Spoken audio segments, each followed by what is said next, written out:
Wherever you go, whatever you do, throw a little at it. Omax, Vest and Briefs. அதிகளவில் துரித உணவுகளை உண்பதாலும் கொழுப்பு நிறைந்த உணவுகளை அதிகம் எடுத்துக்கொள்வதாலும் ஒபிசிட்டி எனப்படும் உடற்பருமனால் பல லட்சம் மக்கள் பாதிக்கப்பட்டு வருகின்றனர். அவர்களில் பலர் மாரடைப்பு, புற்றுநோய், சர்க்கரை நோய் உள்ளிட்டவற்றால் உயிரிழக்கவும் நேரிடுகிறது. மறுபுறம் உடல் நலத்தை நன்றாக கவனித்துக் கொள்கிறேன் என்ற பெயரில் ஒரு சிலர் போதுமான உணவை எடுத்துக்கொள்ளாமல் ஆரோக்கியத்தை சீரடித்துக் கொள்ளும் சம்பவங்களும் அங்கொன்றும் இங்கொன்றுமாக நடந்த வண்ணம்தான் உள்ளன. அண்மையில் கேரளாவை சேர்ந்த 24 வயது பெண் உடல் எடையை குறைக்க வெறும் தண்ணீரை மட்டுமே குடித்து வந்ததால் நோய்வாய்ப்பட்டு உயிரிழந்தார். இதே போன்ற சம்பவம் தற்போது இந்தோனேஷியாவிலும் நிகழ்ந்துள்ளது. கேரளாவை சேர்ந்த பெண் தண்ணீரை மட்டுமே குடித்ததால் உயிரிழந்தார் என்றால், இந்தோனேஷியாவில் இருந்த பெண் வெறும் பழங்களை மட்டுமே உட்கொண்டதால் உயிரிழந்துள்ளார். போலந்தை சேர்ந்த கரோலினா என்பவர் 19 வயதிலிருந்தே இயற்கையான உணவுகளை உட்கொள்ள தொடங்கியுள்ளார். 3 நேரமும் பழங்களை மட்டுமே உட்கொள்வதை வழக்கமாகவும் மாற்றிக்கொண்டுள்ளார். தனது இந்த உணவு முறை குறித்து இன்ஸ்டாகிராமில் தொடர்ச்சியாக பதிவிட்டு வந்த அவர் தனது புகைப்படங்களையும் அவ்வப்போது பகிர்ந்து வந்தார். நாளுக்கு நாள் அவரது உடல் மெலிந்து கொண்டே சென்றபோதும் தனது உணவு முறையை அவர் கைவிடவில்லை. இந்நிலையில்தான் கடந்த ஆண்டு இறுதியில் இந்தோனேஷியாவில் உள்ள பாலி தீவுக்கு சென்ற அவர் அங்குள்ள விடுதி ஒன்றில் தனியாக வசிக்க தொடங்கியுள்ளார். நாளுக்கு நாள் அவரது உடல்நிலை மோசமாகி கன்னம், தோள்பட்டை, கழுத்து உள்ளிட்ட பகுதிகளில் உள்ள எலும்புகள் துருத்திக் கொண்டு வெளியே தெரிய ஆரம்பித்தன. ஒரு கட்டத்தில் கரோலினாவால் விடுதியை விட்டே வெளியே செல்ல முடியாத நிலை ஏற்படவே அங்கிருந்த ஊழியர்கள் பழங்களை வாங்கி வந்து கொடுத்துள்ளனர். பாலித்தீவுக்கு வரும் வெளிநாட்டவர்களில் கணிசமானோர் இப்படி வித்தியாசமானவர்களாக இருப்பார்கள் என்பதால் விடுதி ஊழியர்களும் அவரை பெரிதாக பொருட்படுத்தவில்லை. ஒரு கட்டத்தில் அவரது உடல் எடை வெறும் 23 கிலோவாக குறைந்தது. இந்த சூழலில் சில நாட்களாக அவர் அறையை விட்டு வெளியே வரவே இல்லை. இதனால் சந்தேகமடைந்த ஊழியர்கள் உள்ளே சென்று பார்த்தபோது கரோலினா இறந்து கிடந்தார். அவருக்கு 27 வயதுதான் ஆகியிருந்தது. அவர் ஆஸ்டியோபோரோசிஸ் எனப்படும் எலும்பு வலுவிழப்பு நோயாலும் அல்புமின் குறைபாட்டாலும் அப்போது பாதிக்கப்பட்டிருந்தார். இது குறித்து கருத்து தெரிவித்துள்ள மருத்துவர்கள், உரிய மருத்துவ வழிகாட்டுதல் இல்லாமல் பழங்களை மட்டுமே உண்பது ஆபத்தானது என தெரிவித்துள்ளனர்.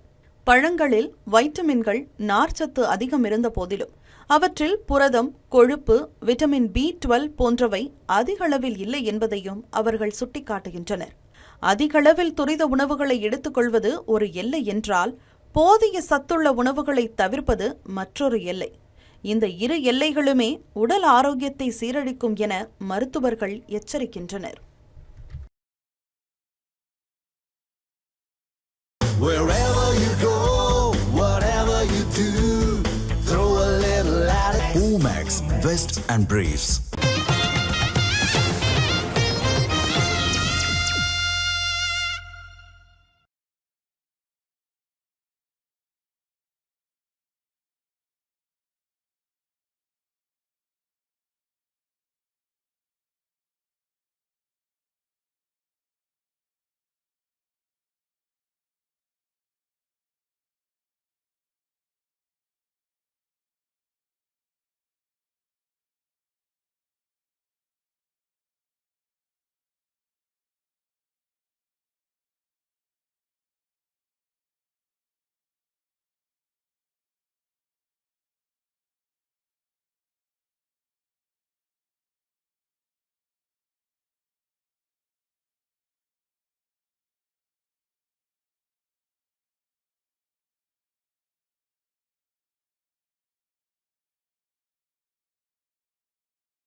Wherever you go, whatever you do,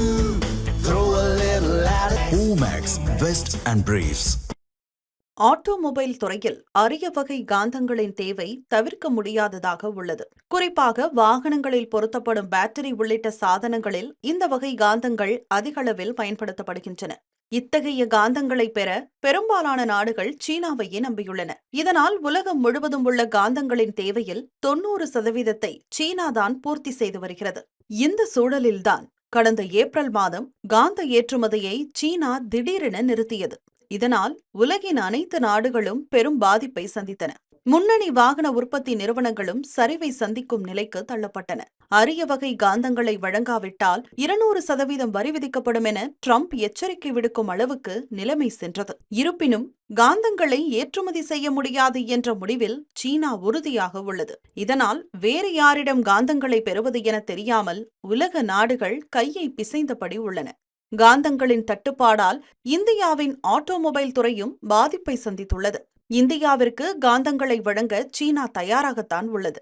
ஆனால் அவ்வாறு வாங்கும் காந்தத்தை எக்காரணம் கொண்டும் அமெரிக்காவிற்கு மறு விற்பனை செய்யக்கூடாது எனவும் முழுக்க உள்நாட்டு பயன்பாட்டிற்கு மட்டுமே பயன்படுத்த வேண்டும் எனவும் சீனா கட்டுப்பாடு விதித்துள்ளது.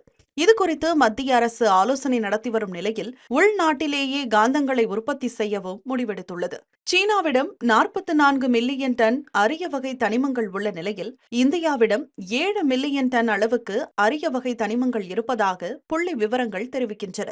இது உலகளவில் 3வது அதிக எண்ணிக்கையாகும். பூமிக்கு அடியில் உள்ள அரிய வகை தனிமங்களை வெட்டி எடுத்து சுத்திகரித்து காந்தங்களை தயாரித்து வாகனங்களில் பொருத்தும் நிலைக்கு மேம்படுத்துவது மிகவும் சிக்கலான வேலையாக கருதப்படுகிறது.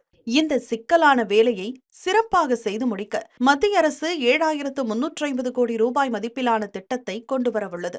இதன் மூலம் ஆண்டுக்கு 6,000 டன் அரிய வகை தனிமங்கள் வெட்டி எடுக்கப்படும் எனவும் அடுத்த 7 ஆண்டுகளுக்கு இந்த திட்டம் செயல்படுத்தப்படும் எனவும் கூறப்படுகிறது. இது தொடர்பான பணி உள்நாட்டை சேர்ந்த 5 நிறுவனங்களிடம் ஒப்படைக்கப்படும் எனவும் அவை ஆண்டுக்கு தலா 600 முதல் 1,200 டன் அரிய வகை தனிமங்களை வெட்டி எடுக்கும் எனவும் அதிகாரிகள் தெரிவித்துள்ளனர். இந்த பணியை செய்து முடிக்க அதிநவீன இயந்திரங்கள் மற்றும் தொழில்நுட்பங்கள் தேவைப்படும் என்பதால் சம்பந்தப்பட்ட நிறுவனங்களுக்கு ஊக்கத்தொகை அளிப்பதுடன் மானியங்களை வழங்கவும் மத்திய அரசு முடிவெடுத்துள்ளது. தற்போதைய சூழலில் இந்தியாவின் காந்த தேவை ஆண்டுக்கு 4,010 டன்னாக உள்ளது.